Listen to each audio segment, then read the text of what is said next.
we are now on our way to meet the Derek Watts, filmmaker and documentarian that's in charge of this whole little production here. Yeah, so I am Derek Watts, filmmaker, documentarian, etc. And you're from Texas, correct? Again, yes, sir. Born and raised in Houston. I also did a spell in Mexico when I was a wrestler. Working with My Pillow didn't really pan out. Okay, well, you know what? Speaking of steak, how about we take a lunch break and we'll get back into it.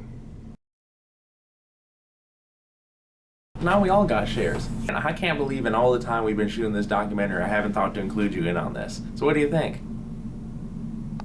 Well, alright.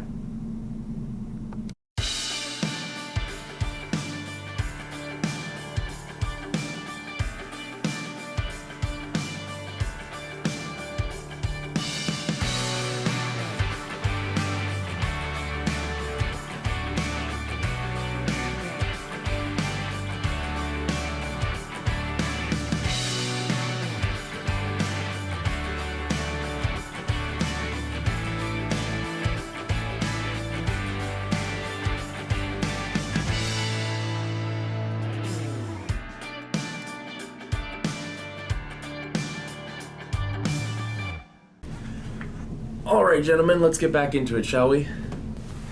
Oh, yes, sirree. Where were we then? We're just discussing all the companies that you would approach for the documentary before settling on it just being about us.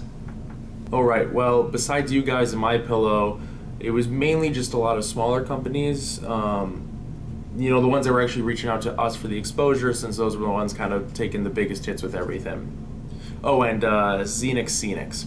Wait, Xenix. As in the window company run by Xenix? Yeah. Why, that sick, conniving son of a... Xenix is, to me, a frenemy at the very least. Hell, he even may be my arch nemesis. We do not get along very well.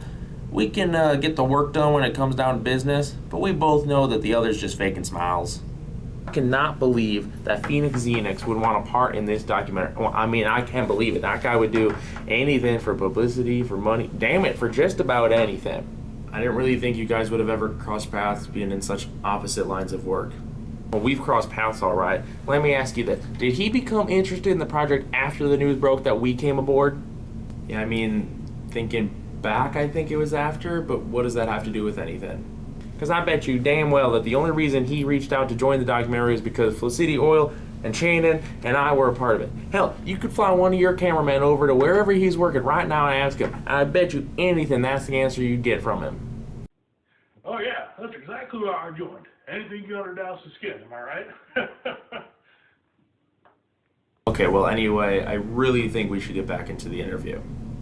Oh, I don't know about that now, Derek. I'm pretty riled up. I gotta go take a breather. Ask Chandon some questions. Well, okay then. Hi, Chandon. Howdy. I wore a tie. Yes, I can see that.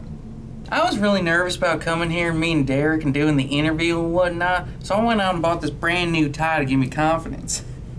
With this and my new shoes, I'm the most confident man in the world right now. Plus, Dallas said that I'm allowed to expense the tie because, as he put it, I know damn well you won't wear that tie outside of work. Does he tend to do that a lot? Really, only when Phoenix's name comes up, they really do butt heads. Butt heads. You know, I'm in charge of the logs at Felicity Oil, and Dallas has had a poker game scheduled with Phoenix, but he's been pushing it back for months. He just can't stand to see that guy right now. Interesting. Well, anyway, while we're waiting on him, I suppose I do have some questions for you. Alright, shoot. Just don't shoot me. Alright, full name? Chandon Jack Ruby.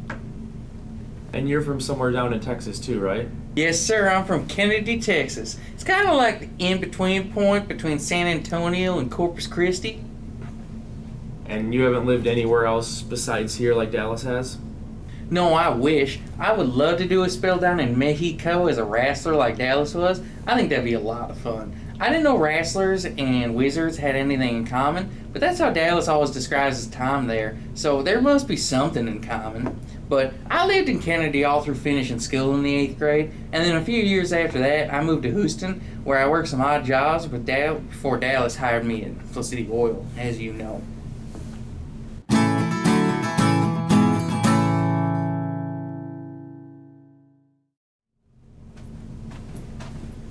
All right, I'm back. I'm calm. Sorry, I got myself so worked up there, Derek. I got so heated, I don't even remember what that was all about.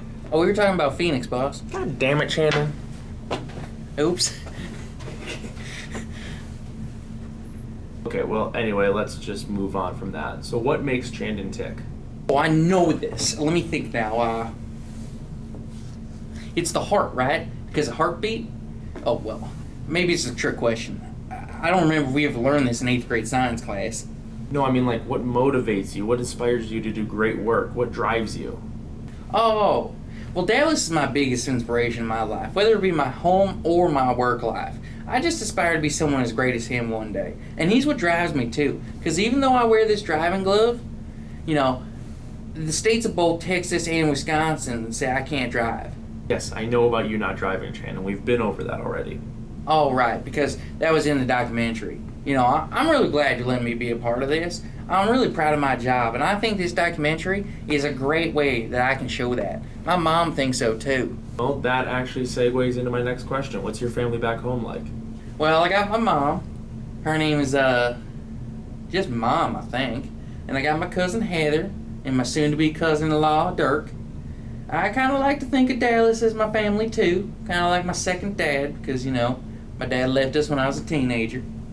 Oh, wow, that must have been really hard. Unlike Dallas. I'm sorry, I just never get to be the one that makes a joke like that. But yeah, Dad left when I was 14. He came back though. He just left to get me some moonshine to celebrate me getting done with school. Oh, I love telling people that story. It always throws people off. All right, I'm back for good this time. I'm over my Phoenix predicament. Oh, I know that smile from anywhere. Chan, did you just get Derek with the story about your dad leaving?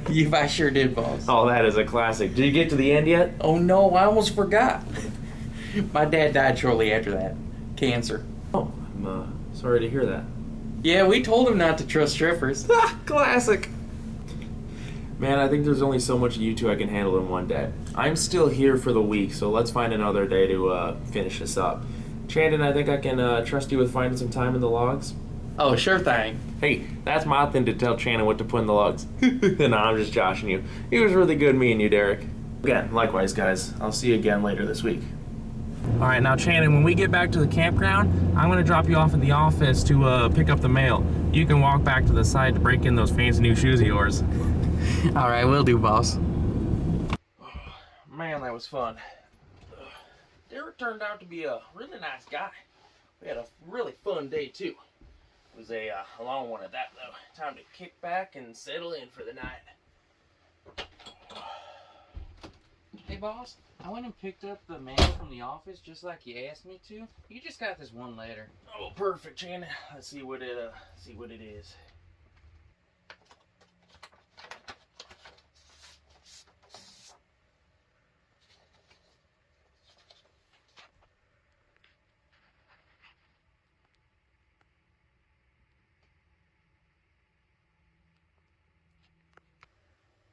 What does it say, boss? Oh, God.